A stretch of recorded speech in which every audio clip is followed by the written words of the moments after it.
नमस्कार दोस्तों, मैं हूं महेश पाटीदार और एमपीपीएससी प्री के इस एमसीक्यू सीरीज़ में हम आज के क्वेश्चंस को शामिल करेंगे और इसी के साथ हम शुरुआत करते हैं। आज का हमारा पहला क्वेश्चन है कि जो देश का पहला मसाला पार्क है, देश का, केवल सिर्फ एमपी का नहीं, जो देश का पहला मसाला पार्क है वो कहाँ है? तो छिंदवाड़ा में। क्या याद रखना है इसको? छिंदवाड़ा में। और फुटबॉल एकेडमी की स्थापना किस ज़िले में होगी? तो ये भी किस ज़िले में होगी? छिंदवाड़ा ज़िले में होगी। मध्यकाल में गोंड राजाओं की राजधानी रहा है, तो ये रहा है देवगढ़। क्या रहा है? देवगढ़। और ये देवगढ़ कहाँ आता है? छिंदवाड़ा में ही आता है। देवगढ़ की बात कर रहे हैं हम कि क्वेश्चन ऐसा था कि निम्नलिखित क्वेश्चन ऑप्शंस में से मध्यकाल में गोंड राजाओं की राजधानी रहा है, तो वो था देवगढ़। जो देवगढ़ कहाँ है? छिंदवाड़ा में।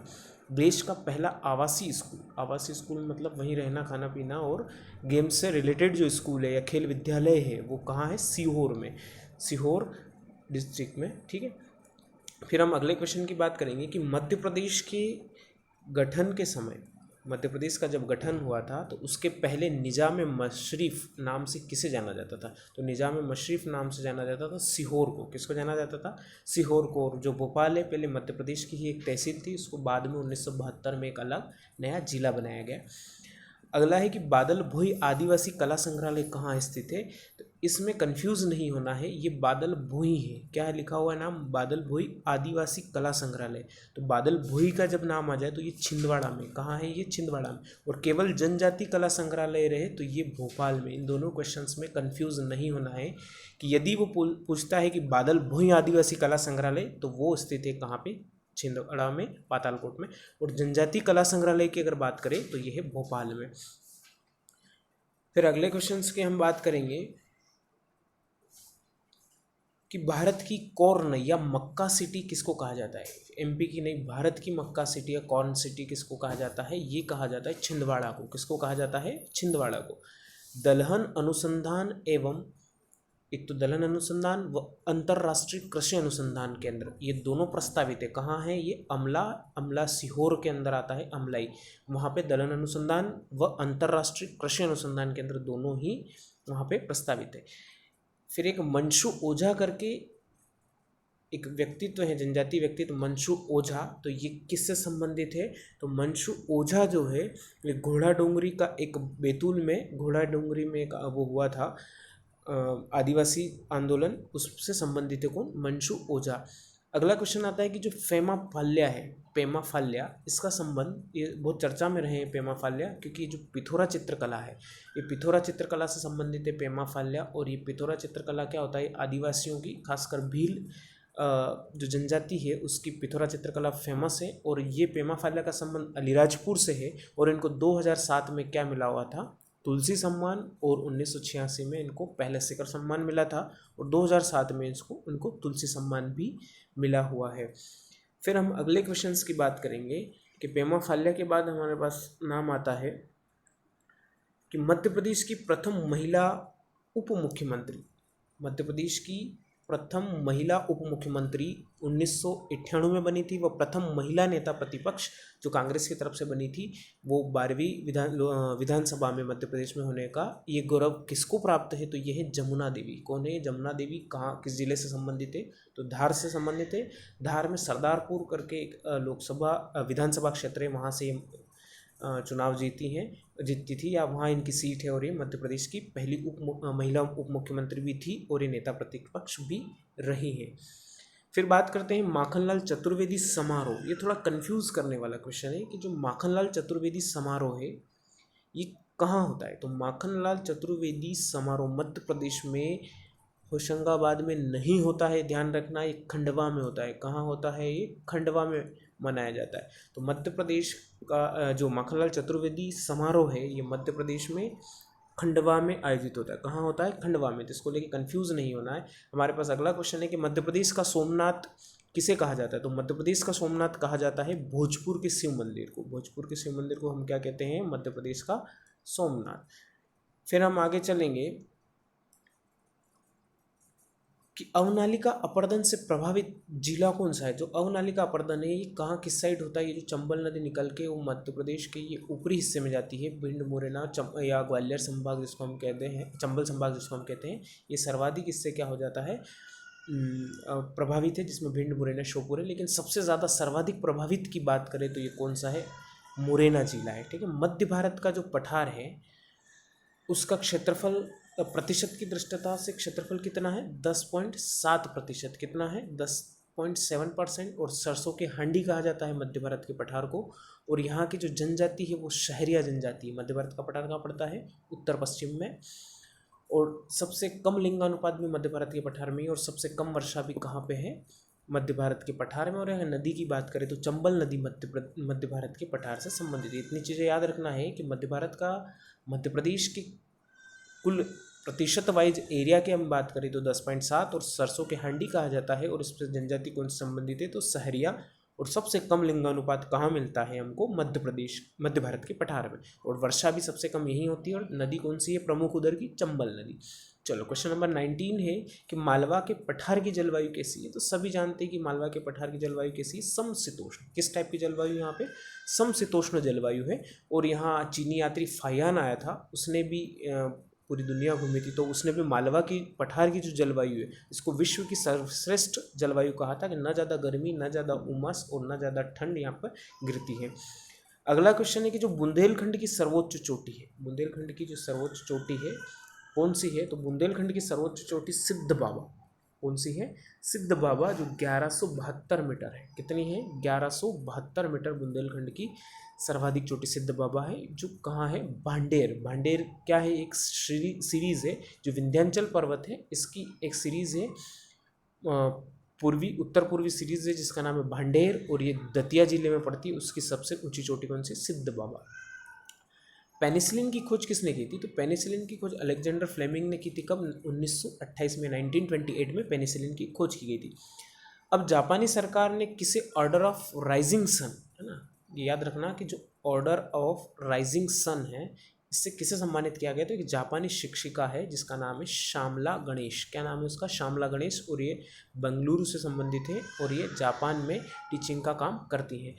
भारत का पहला ट्रांसजेंडर कम्युनिटी डेस्क कहाँ है, तो ये जो भारत का पहला ट्रांसजेंडर कम्युनिटी डेस्क ये कहाँ स्थापित किया गया, तो हैदराबाद पुलिस द्वारा हैदराबाद में किया गया है। यहाँ क्या होगा, जो ट्रांसजेंडर के साथ कोई अपराध हो या आपराधिक मामलों की विवेचना या आपराधिक मामलों की सुनवाई के लिए इस डेस्क की स्थापना की गई। और इसके लिए एक पुलिस से एक व्यक्ति रहेंगे और एक ट्रांसजेंडर व्यक्ति, इसमें 2 लोग मिलाकर इस डेस्क को ऑपरेट करेंगे। फिर हम बात करते हैं कि मैत्री व बंधन एक्सप्रेस किसे जोड़ती है, तो यहाँ 2 ट्रेनें हैं। कौन कौन सी, एक तो मैत्री है और दूसरी बंधन।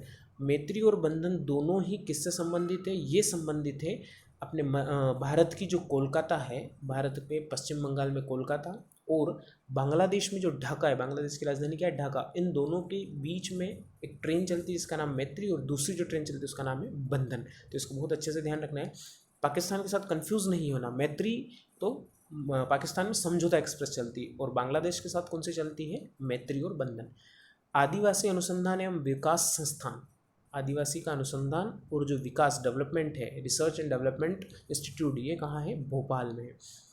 ई दक्ष योजना की शुरुआत की है, ई दक्ष योजना की शुरुआत कब हुई है एमपी में, तो ये हुई है जून 2019 से। ई दक्ष, इसका उद्देश्य क्या है, तो इसका उद्देश्य ये कि जितने भी सरकारी कर्मचारी है, सरकारी जितने भी विभाग के कर्मचारी हैं, उन सबको क्या करना, जो डिजिटल इंडिया में जुड़ने के लिए या डिजिटल इंडिया के तहत उनको थोड़ा साक्षर बनाना। किस फील्ड में साक्षर बनाना, तो वो कंप्यूटर या इंफॉर्मेशन टेक्नोलॉजी की फील्ड की बात हो रही है, जिससे क्या करे कि वो आसानी से डिजिटल इंडिया का पार्ट बन सके या डिजिटलीकरण का जो है वो एक हिस्सा बन सके। अगला क्वेश्चन है कि भारतीय राष्ट्रीय कांग्रेस की किस सत्र में मौलिक अधिकार और आर्थिक कार्यक्रम पर संकल्प अपनाया गया था, तो जो भारतीय राष्ट्रीय कांग्रेस है उसका किस सत्र में मौलिक अधिकार और आर्थिक कार्यक्रम से संबंधित हो, तो ये मौलिक अधिकार से संबंधित हमको क्या याद आना चाहिए, सरदार वल्लभ भाई पटेल। और सरदार वल्लभ भाई पटेल ने 1931 में जो कराची अधिवेशन है उसका क्या किया था, उसकी अध्यक्षता की थी, और उसी दौरान क्या हुआ था, यहाँ पर मौलिक अधिकार और आर्थिक कार्यक्रम पर चर्चा की गई थी। अगला क्वेश्चन हमारे पास आता है कि रामोसी विद्रोह, जो रामोसी विद्रोह हुआ है ये कहाँ से संबंधित है। तो क्वेश्चन ऐसा था कि रामोसी विद्रोह हुआ था तो ये महाराष्ट्र में हुआ था, सतारा के आसपास। रामोसी एक जनजाति है या एक जाति है जो रामोसी समुदाय के लोग क्या करते हैं कि जो पुलिस है या पुलिस या जो सैनिक है उनकी सहायता करने का काम करते थे। पर ये क्या हुआ कि जो इनके अत्याचारों से, अंग्रेजों के उनके अत्याचारों से त्रस्त होकर इन्होंने रामोसी विद्रोह शुरू किया था। और कहाँ से, सतारा के आसपास से और महाराष्ट्र से संबंधित है। कैंसर व हृदय रोगियों से संबंधित योजना कौन सी है, इसको बड़े ध्यान से देखना कि जो कैंसर और हृदय रोगियों से संबंधित योजना है वो अमृत योजना है। कौन सी है, अमृत योजना। मैं यहाँ ऊपर लिख देता हूँ। अमृत योजना का मतलब क्या होता है, अफोर्डेबल मेडिसिन। अमृत का मतलब क्या होता है, A for affordable, M for medicine, R for reliable और इम्प्लांट ट्रीटमेंट। ध्यान रखना, अमृत का फुल फॉर्म क्या है, affordable medicine, reliable, implant treatment. ये किससे संबंधित है, तो कैंसर व हृदय रोगियों से संबंधित, जिसमें रोगियों को सस्ती दवा उपलब्ध करवाना और हृदय प्रत्यारोपण से संबंधित इसमें कुछ छूट वगैरह सरकार द्वारा दी जाती है। तो किससे, कौन सी योजना संबंधित है, अमृत योजना।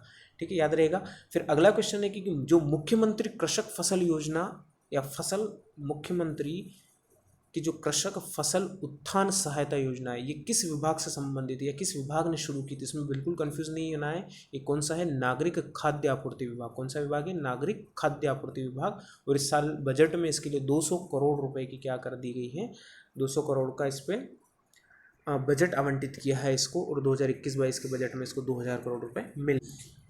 अब बारी क्वेश्चन नंबर 41 क्या बोल रहा है कि मध्य प्रदेश का जो जनघनत्व है वो देश के जनघनत्व से कितना कम है। तो इसके लिए सिंपल स्टेप, हमको दोनों चीज़ें पता होनी चाहिए कि देश का जनघनत्व कितना है 382 और मध्य प्रदेश का जनघनत्व कितना है 236, 236 व्यक्ति प्रति वर्ग किलोमीटर। तो इन दोनों का अंतर कितना होगा 146। तो क्वेश्चन ये पूछ रहा है कि जो भारत मध्य प्रदेश का जनघनत्व देश के जनघनत्व से कितना कम है, तो 146, 146। अब ये जनघनत्व क्या होता है, तो किसी क्षेत्र या किसी देश की कुल जनसंख्या में उसमें जो एरिया रहता है या उसका क्षेत्रफल से भाग देने पर क्या आ जाता है, जनघनत्व। मतलब प्रति वर्ग किलोमीटर में कितने लोगों की औसतन उपस्थिति या निवास करते हैं।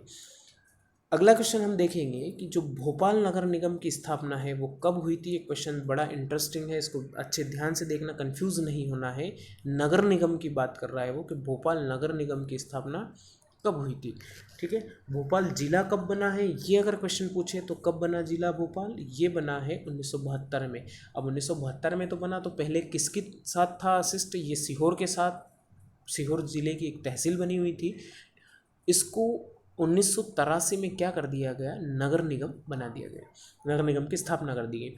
WHO ने हाल ही में किस देश को मलेरिया मुक्त प्रमाणीकरण किया है, तो मलेरिया से मुक्त कौन हो गया, तो चाइना भी मलेरिया से मुक्त हो गया है। WannaCry, ये जो WannaCry है ये बहुत इंपॉर्टेंट चीज़ है, ये एक तरीके का साइबर हमला है WannaCry।